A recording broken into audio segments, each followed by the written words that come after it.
Hello everyone. तो कैसे हो आप सभी का मेरे यूट्यूब चैनल पर स्वागत है।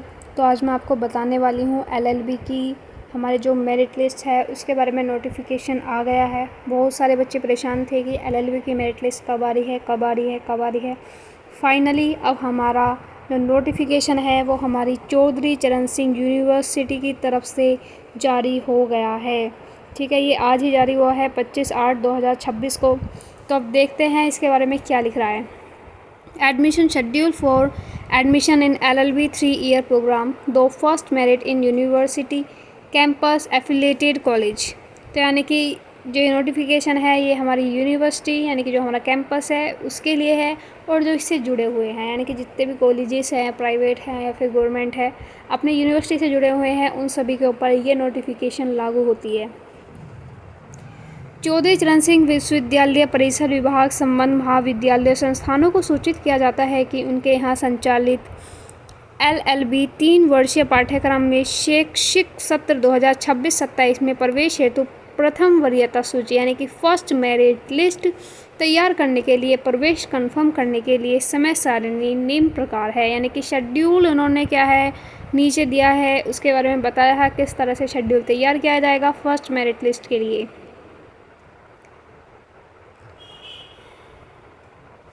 तो आप देख सकते हो दिनांक 27 से लेके एवं 29 के परिसर विभाग एवं महाविद्यालय संस्थान उक्त पाठ्यक्रमों में पंजीकृत अभ्यर्थियों का पंजीकरण डेटा अपनी समर्थ लॉगिन आईडी पासवर्ड से लॉगिन करके डाउनलोड कर पंजीकृत अभ्यर्थियों के अर्हता कक्षा एलएलबी 3 वर्षीय पाठ्यक्रम में प्रवेश हेतु स्नातक परिस्नातक स्तर पर जिसमें अधिक प्रतिशत अंकों की मार्क्स परसेंटेज में वेटेजेस के प्रतिशत जैसे weightages of ward quota percentage NCC NSS graduation from CCU etcetera को जोड़कर निर्धारित सीटों के सापेक्ष आरक्षण नियमों वर्टिकल हॉरिजॉन्टल और अदर स्टेट कोटा का पालन करते हुए प्रथम वरीयता सूची तैयार करेंगे। यानी कि हमारा 27 से लेके 29 तारीख तक यानी कि 27 तारीख से लेके 29 तारीख तक हमारी एलएलबी की जो मेरिट लिस्ट है वो तैयार की जाएगी। ठीक है, वरीयता सूची क्या होगी, तैयार की जाएगी। यानी कि 27 से लेके 29 तक हमारी फर्स्ट मेरिट लिस्ट तैयार की जाएगी एलएलबी की। नेक्स्ट देखते हैं हम विश्वविद्यालय प्रवेश नियमावली के अनुसार एलएलबी 3 वर्षीय पाठ्यक्रम में प्रवेश हेतु योग्यता क्रम की गणना हेतु स्नातक 3 अथवा अधिक वर्षीय स्नातकोत्तर स्तर 2 वर्षीय पर जिसमें अधिक अंक हो वही आधार बनेगा। यानी कि जिसमें अधिक अंक होंगे उसी को ही आधार बनाएंगे। नोट 2 है यहाँ भी सूचित किया जाता है कि एलएलबी 3 वर्षीय पाठ्यक्रम में पंजीकृत अभ्यर्थियों के द्वारा भरे गए स्नातकोत्तर यानी कि पोस्ट ग्रेजुएशन के अंक एक्सेल शीट में अदर क्वालिफिकेशन 1 से लेकर अदर क्वालिफिकेशन 5 कॉलम में अंकित हैं, अतः उक्त का संज्ञान अवश्य ले लें। अब देखते हैं यहाँ पे आगे क्या लिख रहा है। दिनांक 31 को विश्वविद्यालय परिसर विभाग प्रवेश समष्टि हेतु प्रथम वरीयता सूची में स्थान पाए अभ्यर्थियों का प्रवेश शुल्क जमा करने हेतु दिनांक 31 से 2/9/26 तक का अपने प्रवेश पोर्टल से शेड्यूल जारी करेंगे। यानी कि शुल्क जमा यानी कि एडमिशन फ़ी को सबमिट करने के लिए 31 से 2 तक क्या है वो अपनी फ़ीस सबमिट कर सकेंगे, फ़ीस जमा कर सकेंगे। ठीक है, दिनांक 31 को महाविद्यालय संस्थान प्रथम वरीयता सूची में स्थान पाए अभ्यर्थियों को प्रवेश हेतु दिनांक 31 से 2 तक का एडमिशन ऑफर शेड्यूल अपने प्रवेश पोर्टल से जारी करके भेजेंगे।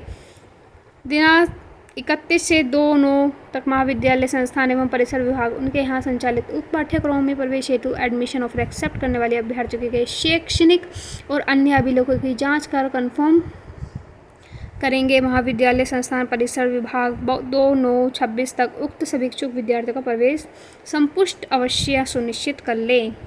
तो देखो इसके अंदर यही है कि हमारा जो इसके अंदर देखो यही है कि हमारा 27 से लेके हमारी 29 तारीख तक यानी कि 27 तारीख से लेके हमारी 29 तारीख तक जो हमारी एलएलबी की मेरिट लिस्ट है उसको तैयार किया जाएगा। फिर हमारा 31 तारीख से लेकर हमारी 31 से लेकर हमारा 2/9/2026 तक यानी कि 2 सितंबर तक क्या है वो हमारा एक्सेप्ट ऑफर वगैरह भेज देंगे हमको।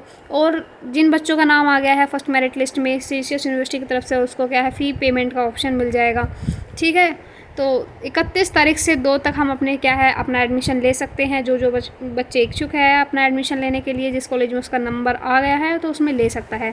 उसको क्या करना पड़ेगा, अपने सारे डॉक्यूमेंट्स लेके जाने पड़ेंगे, जितने भी उसके डॉक्यूमेंट्स हैं जो एडमिशन के लिए चाहिएंगे वो सभी डॉक्यूमेंट्स आपको लेकर जाने पड़ेंगे। और साथ ही आप अपने ओरिजिनल डॉक्यूमेंट्स भी लेके जाना, क्योंकि यहाँ पे देखो लिखा है कि accept offer, admission offer accept करने वाले अभ्यर्थियों के शैक्षणिक यानी कि उनके शिक्षा से संबंधित और जो अन्य अभिलेख हैं हमारे बाकी जो हमारे डॉक्यूमेंट्स हैं उनका जांच करेंगे वो, यानी कि आपके ओरिजिनल से भी मैच कर सकते हैं वो, इसलिए ओरिजिनल भी लेके जाना भाई अपनी कॉपी के साथ। तो उक्त के क्रम में सभी को सूचित किया जाता है कि प्रवेश प्रक्रिया को समझने हेतु विश्वविद्यालय द्वारा समर्थ पोर्टल पर एक पीपीटी पावर पॉइंट प्रेजेंटेशन को अपलोड किया हुआ है उन्होंने। ठीक है, अतः उक्त पीपीटी का अवलोकन अवश्य कर ले। उक्त के क्रम में यह भी सूचित किया जाता है कि महाविद्यालय संस्थान परिसर विभाग प्रथम वरीयता सूची बनाकर पोर्टल पर अपलोड ना करे, बल्कि उसमें स्थान पाए अभ्यर्थियों को सीधा रिव्यू प्रोसेस पर जाकर महाविद्यालय एडमिशन ऑफ परिसर विभाग शुल्क जमा करने हेतु शेड्यूल जारी करेंगे। ठीक है, इस बात को आप ध्यान रखना। नोट 3 है, विश्वविद्यालय परिसर विभाग महाविद्यालय संस्थान उनके यहाँ पंजीकृत अभ्यर्थियों का डाटा रजिस्ट्रेशन डाटा टैब से प्रोग्राम वाइज डाउनलोड करें एवं उसमें संबंधित प्रोग्राम का कॉलम बना ले। यहाँ तक भी यह भी सूचित किया जाता है कि विश्वविद्यालय परीक्षा विभाग महाविद्यालय संस्थान पंजीकृत अभ्यर्थियों का डाटा और रजिस्ट्रेशन डाटा टाइप से डाउनलोड ना करें, क्योंकि उसमें वेटेजेस के कॉलम नहीं है। अगर डाउनलोड डाटा में कोई डुप्लीकेसी तो एक्सेल में रिमूव डुप्लीकेट के ऑप्शन का प्रयोग करते हुए डुप्लीकेट रजिस्ट्रेशन डाटा को रिमूव अवश्य करें। तो यहाँ पे बस आपके लिए इम्पोर्टेंट ये चीज़ है कि आपका देखो 27 तारीख से लेकर 29 तारीख तक आपकी जो मेरिट लिस्ट है वो तैयार की जाएगी। ठीक है, और आपका जो एडमिशन का प्रोसेस है, आपको एक्सेप्ट ऑफर वगैरह जो भी है ये सब कुछ आपको भेज दिया जाएगा आपकी आईडी पर। तो अब एडमिशन की अगर हम डेट की बात करते हैं कि आप कब कब एडमिशन ले सकते हैं, तो आप 31 तारीख से 2 तारीख तक अपना एडमिशन कंफर्म करा सकते हैं।